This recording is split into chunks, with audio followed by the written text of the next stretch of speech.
So currently it's the second day of European Seller Conference. Right now on the stage is Chris Rawlings presenting different PPC campaign configurations, and actually we did a video with him earlier together, so he has shared the same strategies on our YouTube channel, but now let's have a sneak peek how he is presenting it on the stage right now. Defensive product targeting.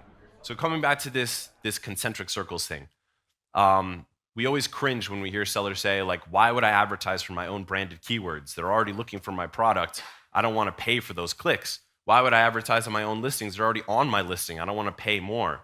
Well, in reality, if you're not, somebody else is, and they're getting your sales. So there's actually two costs to that. You don't get the sale, and someone else does. So defensive product targeting does two things. It takes up the space on your own listing that somebody else would have. So it's preventing your customers from getting sales from your own traffic. Basically preventing them from doing what we were just talking about last, right? Preventing someone else from sniping you. And it also gets you cheap clicks from highly, highly relevant audiences. So this is the concentric circles thing, right? There's only so many shoppers. It's a tiny, tiny minority of shoppers on Amazon that are landing on our listings, right? You know, all other listings represent way more sessions than ours. But even though it's a very small audience, they're super, super relevant because they're already on our listing. So they're already familiar with us for sure, just by default. So Zesty Paws, the example that we were talking about before, does an excellent example of this. So let's look at it from a shopper's perspective. So I'm a shopper. Again, I search pet supplements, and I'm scrolling through search results. And this time I do click on the Zesty Paws listing thumbnail.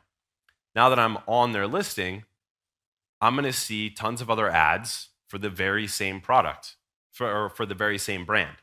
All different products for the very same brand. You can see almost half of the ads that show up are for their own products, their own brands. They do a great job of defensive product targeting. Ideally, you take up your own spots. I mean, we have brands that take up almost all the spots, like 70% of the spots. You just see only their brand on their listing. And that's great. That's where you want to be. Even though you're paying for your own traffic, you're keeping someone else from taking it, right? So there's two benefits to it. That's what's great about defensive product targeting.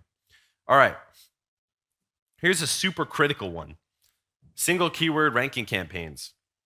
Now, the purpose of these, and this was a really great question that we didn't get to go into so deeply yesterday.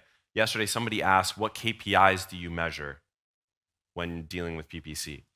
And my answer to that was KPIs outside of PPC are as important, sometimes more important than KPIs that you get from PPC. So we all know we're going to measure ACoS, our tacos, our units sold, our CTR, et cetera, et cetera.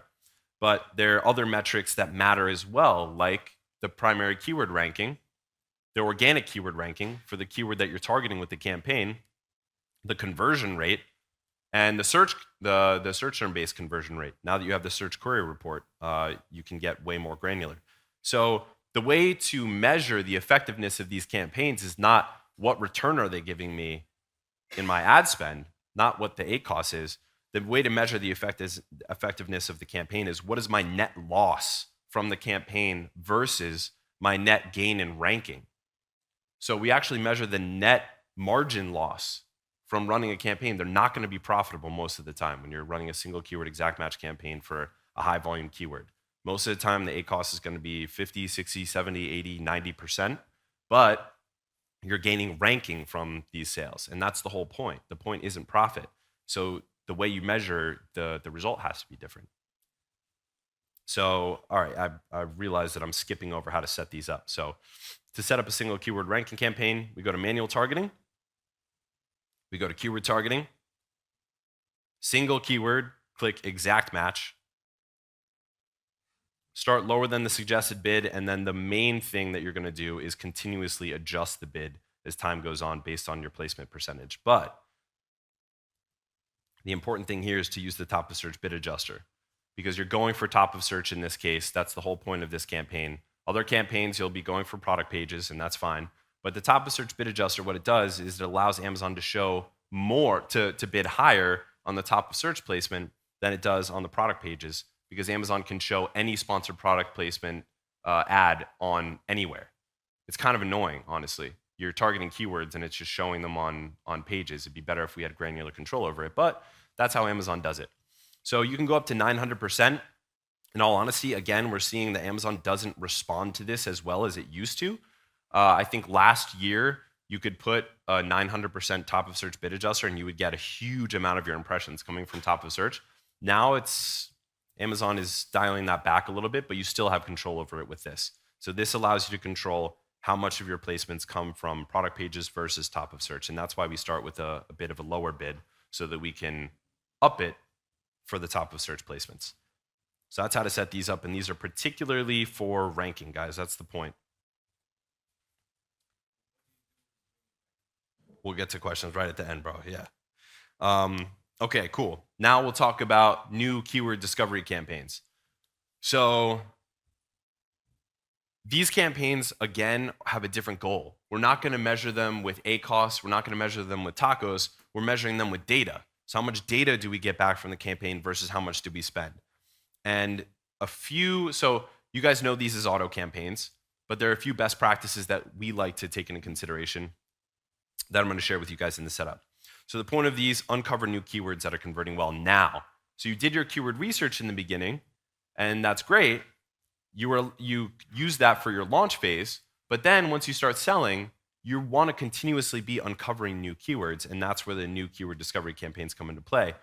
And you use these in the expansion and harvest phase. So one of the mistakes that new sellers will make is they'll say, oh, I don't know PPC, like I don't get PPC, it's so complicated. I'm just gonna put an auto campaign and let Amazon do the targeting. They have their algorithms, they're probably good at it. Turns out, no, not true at all. So if you put on an auto campaign right when you launch a new product, Amazon's gonna advertise your product in all kinds of weird, really weird places. Weird product placement ads, weird search terms. Like you'll download the search term report and you'll be like, what the heck? I'm selling printer cartridges and they showed it on like a baby bottle listing. What were they thinking? And it's because they have no previous history of data to use to correctly target using their own algorithm. So that's why you only turn on these campaigns once you have some traction already. So the key is do excellent keyword research up front before launching the product. And then in the launch phase, use that keyword research to hyper target those keywords you already know are highly relevant because you did excellent keyword research using the strategies Bradley just shared right before I jumped up on here. So that's the key. But once you're ready to turn these on, later on in the launch phase or expansion and harvest phase, this time we're going to go to automatic targeting. Looks like this. But we're going to select set bids by targeting group instead of select default bid because this allows us to split out Amazon's 4 different auto targeting types. There's close match, loose match, substitutes, and complements. And the reason you want to split these out, we actually split them out into different campaigns, one each campaign, is because then you can granularly target them and control them. And again, the concept of concentric circles comes up because what's going to be more relevant, close match or loose match? Close match is. So you want to start with the smallest concentric circle, get that running first, and then move out. So you're not wasting your ad spend. This is the way to leanly do PPC over time and the thought process to keep into consideration these concentric circles here. So that's a little tidbit there. And then what we do over time to keep these campaigns lean and to keep them from wasting our money is input negative keyword targeting once we realize that it's showing a bunch of impressions, getting a bunch of high-cost clicks on unconverting keywords. We start adding our bank of negative keywords, and over time, as we get more data, we get more and more, and we keep putting them in there to keep it lean and keep reining in Amazon and keeping them in check. Excellent presentation. We have a couple of questions, actually quite a few, but we just take a few of them. Cool. So Anthony is asking, what bidding strategy do you use on a single keyword campaigns and why? Fixed, down, and or up and down? For the single keyword campaigns, we'll use fixed with a bid that's just over half of the suggested bid. And then we do a high top of search bid adjuster. And that's just because we want a relatively low bid to avoid showing up on product pages, but we want Amazon to have the freedom to up the bid so that we show up top of search because we want to maximize search results, so search placements so that we get more ranking juice out of that.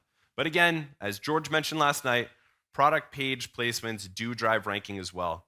So you can experiment with higher bids for the product pages if you want to. What set of campaigns do you suggest? Main keyword in exact or broad phrase or all? In the launch phase, we recommend a lot of exact match keywords and then banking up the semantic core, or also known as like the root keyword as Bradley was mentioning. So if I have keywords that are all relating to 4-year-olds, toys for 4-year-olds, blocks for 4-year-olds, learning toys for 4-year-olds, I'm going to group those together because there's a bunch of long tail keywords relating to that, so I can see how that's performing. But if there are keywords that we call alpha keywords, we know we have to rank for them. Toy blocks. I'm going to have a single keyword exact match campaign just for that so that I know exactly how much I'm spending to get that ranking result. And then what I could do is put a broad or phrase match with that keyword so that I can uncover new routes. And that's how we do it. So during this session, I learned lots of great PPC strategies, which I believe not many sellers are implementing yet. If you're interested in learning more from Chris, we have plenty of videos published on our YouTube channel, so just go and check them out. And overall, I would say the whole European Seller Conference was full of knowledge and networking, which of course is very important for all Amazon sellers who want to grow their business. So come and meet us at the next European Seller Conference and experience it yourself. You will find more information from the video description below.